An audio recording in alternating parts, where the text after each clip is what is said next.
said, well, I heard that you wanted to be an artist, but you ended up being a housewife. I have a bad news for you.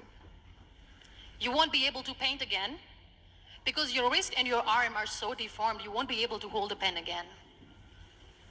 And I stayed quiet.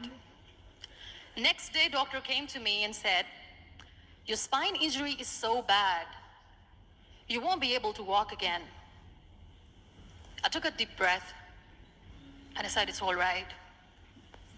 The next day, doctor came to me and said, because of your spine injury and the fixation that you have in your back, you won't be able to give birth to a child again.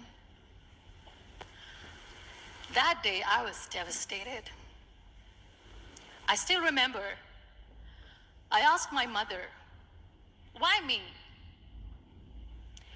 And that is where I started to question my existence. Why am I even alive? What's the point of living? I cannot walk, I cannot paint, fine, I cannot be a mother.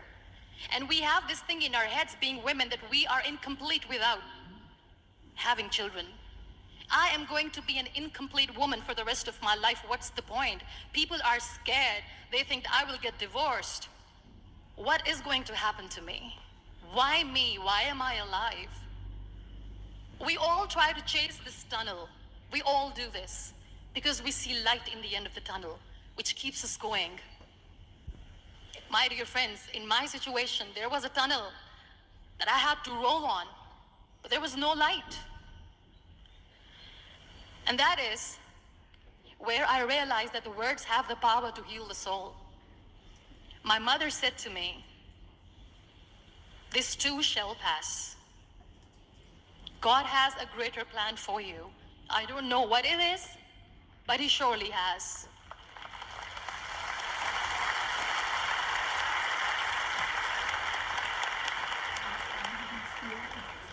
And in all that distress and grief, somehow or the other, those words were so magical that they kept me going. I was trying to put that smile on my face all the time, was hiding. It was so hard to hide the pain, which was there. But all I knew was that if I will give up, my mother and my brothers will give up too. I cannot see them crying with me. So what kept me going was, one day I asked my brothers, I know I have a deformed hand, but I'm tired of looking at these white walls in the hospital and wearing these white scrubs. I'm getting tired of this. I want to add more colors to my life. I want to do something. Bring me some colors, bring me some small canvas. I want to paint. So the very first painting I made was on my deathbed, where I painted for the very first time. It was not just an art piece or just my passion. It was my therapy. What an amazing therapy it was. Without uttering a single word, I could paint my heart out. I could share my story. People used to come and say, what lovely painting, so much color. Nobody could see the grief in it. Only I could.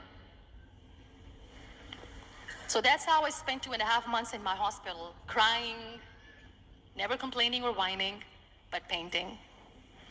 And then I was discharged and I went back home. And I went back home and I realized that I have developed a lot of pressure ulcers on my back and on my hip bone. I was unable to sit. There were a lot of infections in my body, a lot of allergies. So doctors wanted me to lie down on the bed straight for not 6 months, for not 1 year, for 2 years.